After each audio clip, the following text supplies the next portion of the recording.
বন্ধুরা, সকালে নাস্তা করতে বের হওয়া এক যুবকের জীবনের এমন করুণ পরিণতি তা কেউই কল্পনাও করতে পারেনি।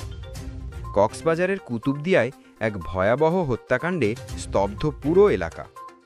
আজকের ভিডিওতে আমরা জানব ঠিক কিভাবে এই ঘটনা ঘটল, কেন এমন নির্মম হত্যাকাণ্ড এবং কে বা কারা এর পেছনে জড়িত থাকতে পারে।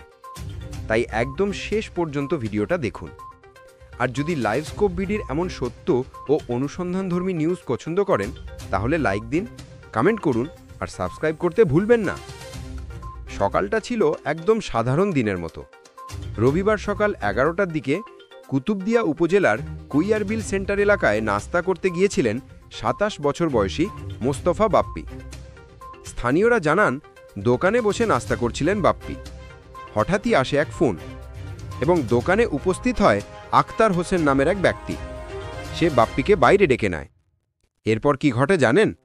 মাত্র কয়েক মিনিটের মধ্যে এলাকায় চিৎকার আর দৌড়ে পালাতে থাকা বাপ্পিকে দেখা যায় রক্তাক্ত অবস্থায় মাটিতে লুটিয়ে পড়তে। স্থানীয়রা দ্রুত তাকে উদ্ধার করে কুতুবদিয়া উপজেলা স্বাস্থ্য কমপ্লেক্সে নিয়ে গেলে চিকিৎসকরা তাকে মৃত ঘোষণা করেন। পুলিশ জানায়, এটা পূর্ব শত্রুতার জেরে পরিকল্পিত ছুরিকাঘাত। কুতুবদিয়া থানার ওসি মোহাম্মদ আরমান হোসেন বলেন, ঘটনার সঙ্গে জড়িত সন্দেহে একজনকে আটক করা হয়েছে। বাকি আসামিদের ধরতে অভিযান চলছে। বাপ্পির বাড়ি কুতুবদিয়ার লেমশিখালী ইউনিয়নের 7 নম্বর ওয়ার্ডে।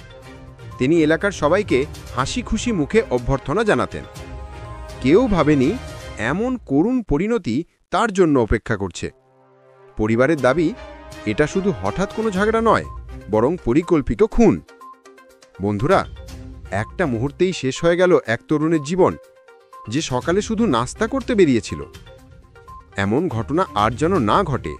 আমরা সবাই চাই ন্যায় বিচার হোক, অপরাধীরা পাক আইনের কঠিন শাস্তি। এখন বলুন, আপনারা কি মনে করেন, এটা কি সত্যিই পূর্বশত্রুতার জেরে খুন, নাকি এর পেছনে আরও বড় কোনো কারণ লুকিয়ে আছে?